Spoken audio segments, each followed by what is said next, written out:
বিভিন্ন রাস্তার মধ্যে পড়ে থাকে। আমরা বর্জ্য ব্যবস্থাপনা ঢাকা আটে ইনশাল্লাহ সুন্দর করব। এখন আমরা শুনতে পাচ্ছি বিভিন্ন জায়গায় মাদক সম্রাটের কর্মীরা হলো মাদক নিয়ে ধরা খাচ্ছে। আমরা ঢাকা আটকে মাদক মুক্ত করব ইনশাল্লাহ।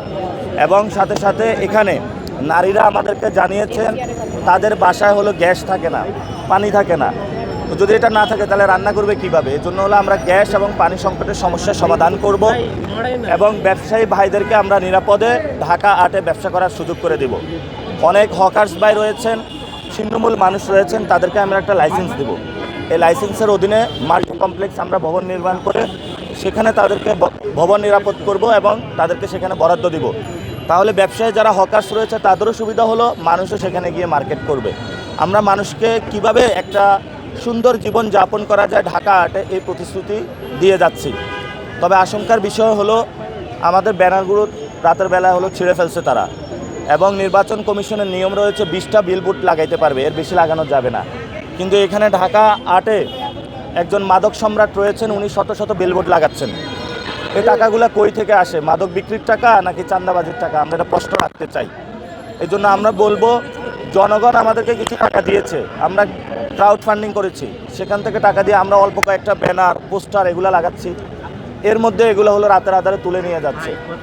এবং আমরা এটাও শুনতে পাচ্ছি নির্বাচন কমিশন, বিএনপি বা প্রশাসন মিলেমিশে একাকার হয়ে গিয়েছে। সবচেয়ে অ্যালার্মিংয়ের একটা বিষয় হলো আমাদের নারীদের উপর আক্রমণ চলছে, মা বোনদের উপরে আক্রমণ আমরা সহ্য করব না।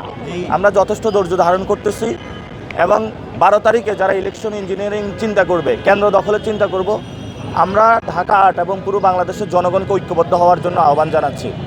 কেন্দ্র দখল যেই করতে আসবে তার হাত পা দুইটায় ভেঙে পিলারের সাথে বেঁধে রাখবেন, কারণ আমরা একটি নতুন বাংলাদেশ চাই। নতুন বাংলাদেশে আমরা কেন্দ্র দখল চাই না।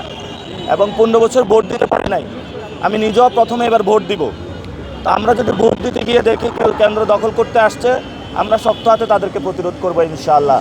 ভুলেও এবার 2026-এর ইলেকশনে কেন্দ্র দখলের কেউ চিন্তা করবেন না। আপনাদের কোনো প্রশ্ন থাকলে করতে পারেন। আমার একটা প্রশ্ন আছে, সেটা হচ্ছে যে আমরা অনলাইনে প্রচুর গেমস দেখতে পাচ্ছি, অনলাইন প্ল্যাটফর্মের গেমস দেখতে পাচ্ছি, যে নাসিরউদ্দিন পাটোয়ারি এবং আব্বাস, এই গেমসগুলো আসলে কারা তৈরি করছে? আপনার সমর্থকরা তৈরি করছে না সাধারণ মানুষ তৈরি করছে? আপনার কি বলার আছে? হ্যাঁ, আমিও অনেক গেমস দেখতে পাইলাম যে চাঁদাবাজির অভিযোগে মির্জা আব্বাস সাহেবকে পিটাই দিয়েছে পোলাপাইন।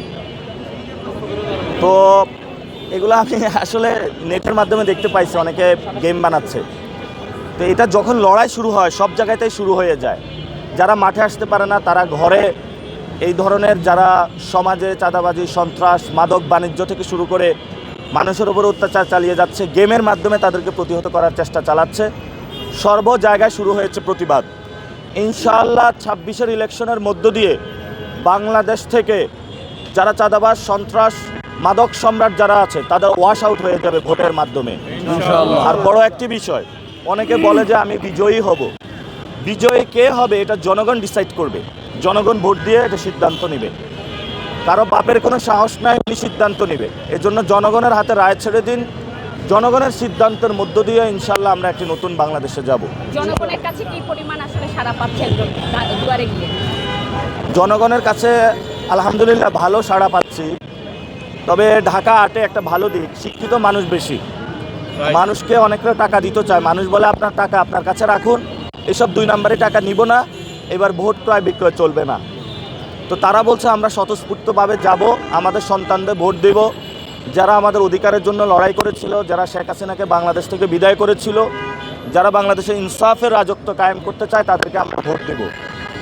আর আরেকজন জনগণ, একজন আপা আমাকে বলেছে যে একবার মেয়র হয়েছে, একবার এমপি হয়েছে, তো বারবার ফেল যে করে, ওকে কেন এবার ভোট দেব? ব্যর্থ তো হয়েছে। শাহজাহানপুরে গিয়েছিলাম, বলে যে আমাদের এখানে কোনো উন্নয়ন হয় নাই। তো এই জন্য সেখানেও আমি বলেছি ইনশাল্লাহ এবার উন্নয়ন হবে, আমাদেরকে একবার সুযোগ দিয়ে দেখেন। আমাদের কোনো সন্ত্রাসী বাহিনী নাই, ইনশাল্লাহ আমরা পরিবর্তন করে দিব। কিন্তু আজকে পুরো বাংলাদেশের উদ্দেশ্যে আমরা একটা মেসেজ দিতে চাই, যেখানে যারা মাদক বাণিজ্য করে তাদেরকে আপনারা শক্ত হাতে প্রতিরোধ করুন। ঢাকা আটে আমরা মাদক মুক্ত ঢাকা আট গড়ব ইনশাল্লাহ, এবং মাদকের সব সিন্ডিকেট ভেঙে দিব। এখানে যারা মাদক সিন্ডিকেট রয়েছে এবং মাদক সম্রাট নামে যিনি রয়েছেন, ওনাকে আমরা আহ্বান জানাবো, কর্মীদের হাতে অস্ত্র মাদক তুলে দিবে না। সে কর্মী মাদক খেয়ে পরবর্তীতে আপনার উপরে আঘাত করে বসবে। এই জন্য কর্মীদেরকে মাদক থেকে দূরে রাখুন। আমরা ইনশাল্লাহ মাদক বিরোধী ক্যাম্পেইন শুরু করব। যারা এই ধরনের ঢাকা বিশ্ববিদ্যালয় স্টুডেন্টদের এরিয়া যায় এক দলের একজন কর্মী সে মাদক সেবন করতেছে, আমরা ঢাকা আটকে ইনশাল্লাহ মাদক মুক্ত বানাবো। এবং যদি বেশি খাইতে ইচ্ছা করে তাহলে বুড়িগঙ্গার পানি খান, কিন্তু মাদক সেবন করবেন না ঢাকা আটে। যদি আরও খাইতে ইচ্ছা করে তাহলে ময়লা খান, কিন্তু হলো মাদক সেবন করবেন না। আমরা মাদকের বিরুদ্ধে ইনশাল্লাহ যুদ্ধ ঘোষণা করলাম।